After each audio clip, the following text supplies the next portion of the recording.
انعام و اکرام ہر ایک پہ نہیں ہوتے، انعام و اکرام ہر ایک پہ نہیں ہوتے۔ جیسے مثال آپ کو دنیا کی مثال دے کر آپ کو سمجھاؤں، آپ دیکھ لیں کہ یہ نشان حیدر ہے، یہ دنیا کا انعام ہے،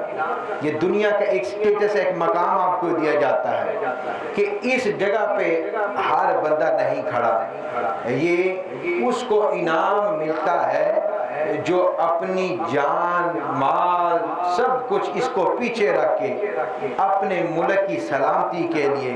اپنے ملک کو بچانے کے لیے اس نے اپنا آپ نہیں دیکھا، اپنے ملک کے لیے قربانی دے دی ہے۔ اور ہمارا یہ ہے کہ ہم اس کو نشان حیدر اس طرح دیتے ہیں کہ اس سے بڑا کوئی دنیا میں انعام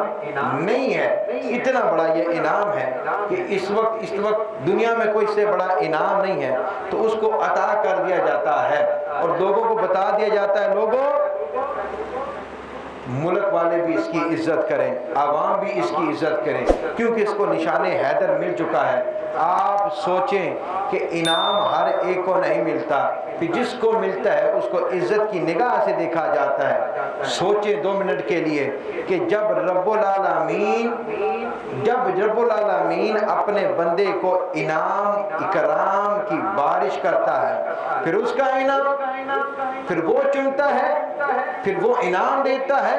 وہ کس قدر بڑا انعام دیتا ہوگا کہ اس جیسا کوئی انعام دے سکتا نہیں، اور وہ جتنی محبت کرتا ہے اتنی محبت کو دے سکتا نہیں۔ تو معلوم ہوا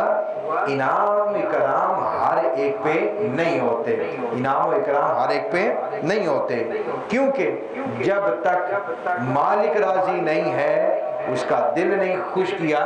اس کو جیتا نہیں ہے، اس کی طبیعت کو نہیں جانا، اس کی سوچ کو نہیں جانا، تو پھر وہ جو مالک کا ملازم ہوتا ہے یا غلام ہوتا ہے وہ اپنے مالک کو راضی نہیں کر سکتا۔ سیم اسی طرح ہی ہے کہ جب تک غلام جو ہے وہ اپنے مالک کو حقیقی طور پر نہ جان سکے، وہ مالک جو ہے وہ اپنے مالک کو حقیقی طور پہ نہ جان سکے، اس کی طبع کو نہ سمجھ سکے، اس کی سیرت کو نہ سمجھ سکے، تب تک وہ مالک کو راضی نہ کر سکتا ہے۔ اسی طرح ہی جب یہ دنیا کے جو ولی ہوتے ہیں، دنیا کے جو بندے ہوتے ہیں، یہ تب تک اپنے خدا کو راضی نہیں کر لیتے جب تک خدا کی ایک ایک بتائی ہوئی بات پر عمل نہیں کرتے۔